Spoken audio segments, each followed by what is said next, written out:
চট্টগ্রাম বন্দরের new mooring container terminal পরিচালনা বিদেশিদের হাতে দেওয়ার সিদ্ধান্তের প্রতিবাদে শ্রমিক কর্মচারীদের চতুর্থ দিনের কর্মবিরতিতে স্থবির হয়ে পড়েছে বন্দরের কার্যক্রম। এদিকে গত 3 দিন ধরে 8 ঘন্টা করে কর্মবিরতি চললেও আজ তা বাড়িয়ে 24 ঘন্টা করেছেন আন্দোলনকারীরা। সকাল 8টা থেকে কর্মবিরতি চলবে আগামীকাল সকাল 8টা পর্যন্ত। চট্টগ্রাম বন্দর রক্ষা সংগ্রাম পরিষদের সমন্বয়কারী হুমায়ুন কবিরের দাবি, প্রশাসন আলোচনায় না গিয়ে দমন ও নিপীড়নমূলক অবস্থান নেয় এই কর্মসূচি তাদের। এদিকে কর্মবিরতির কারণে বন্দরের বিভিন্ন জেটি ও বেসরকারি ডিপোগুলোতে কন্টেইনার জট তৈরি হচ্ছে। এর মধ্যে বন্দরে প্রায় 52,500 কন্টেইনার জমেছে। শ্রমিক কর্মচারীদের বাধার মুখে গতকাল বার্থিং মিটিং না হওয়ায় জেটিতে জাহাজ ফেরানো নিয়েও অনিশ্চয়তা তৈরি হয়েছে।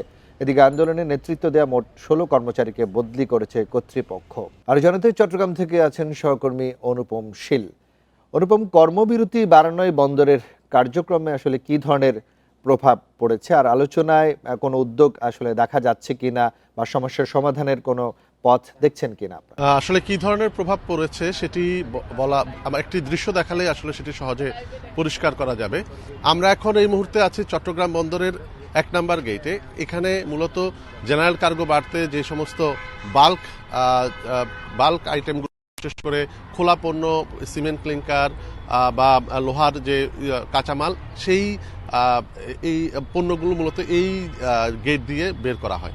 আমার পেছনে আপনি দেখতে পাচ্ছেন একেবারেই শুনশান নীরবতা, অত্যন্ত ব্যস্ত একটি এলাকা আসলে এখন একেবারে নীরব হয়ে আছে। এবং এখানে প্রতিদিন শত শত ট্রাকের সারি থাকে, অপেক্ষমান ট্রাকের সারি থাকে, আবার বেরোয়ার বা ডেলিভারি নিয়ে বেরোয়ার ট্রাকের সারিও থাকে।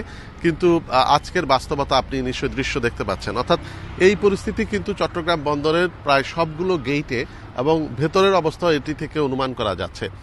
আমরা গত 3 দিন ধরে এই ধর্মঘটকে দেখছিলাম যে সকাল 8টা থেকে বিকেল 4টা পর্যন্ত এটি চালানো হয়েছিল শ্রমিক কর্মচারীদের পক্ষ থেকে। তবে গতকাল তারা ঘোষণা দিয়েছে যে আজকে সকাল 8টা থেকে এটি পরবর্তী 24 ঘন্টা অর্থাৎ আগামীকাল সকাল 8টা পর্যন্ত চলবে। ঠিক প্রভাব কিরকম পড়ছে সেটি কন্টেইনারের একটি হিসাব দিলে আরো পরিষ্কার বোঝা যাবে। চলতি বছরের জানুয়ারি মাসের 1 এবং 2 তারিখে চট্টগ্রাম বন্দর থেকে কন্টেইনার যে হ্যান্ডলিং এর সংখ্যা সেটি ছিল, যদি আমরা কন্টেইনারের সংখ্যায় বিবেচনা করি তাহলে 9,773টি, এবং যদি টিউস বা একক হিসেবে বিবেচনা করি তাহলে সেক্ষেত্রে সেটি 16,068 টিউস। কিন্তু চলতি মাসের 2 তারিখ অর্থাৎ ফেব্রুয়ারি মাসের প্রথম 2 দিনে সেটি কমে কন্টেইনারের সংখ্যা এসে নেমে দাঁড়িয়েছে 8,521, অর্থাৎ প্রায় 1,252 কন্টেইনার 2 দিনে কিন্তু কম হ্যান্ডলিং হয়েছে। আর সেটি টিউসের হিসাবে প্রায় 14,660, অর্থাৎ 1,408 কন্টেইনার। এবং আজকে যেহেতু 24 ঘন্টার ধর্মঘট, আমরা যেটি ধারণা করছি যে আজকে এই সংখ্যা আরো অনেকটাই বেড়ে যেতে পারে। অর্থাৎ গত মাসের প্রথম 2-3 দিনের যে হিসেবের সাথে আজকে এই চলতি মাসের প্রথম 2-3 দিনের হিসেবে একটি বড় ধরনের ফারাক বা পার্থক্য তৈরি হতে পারে।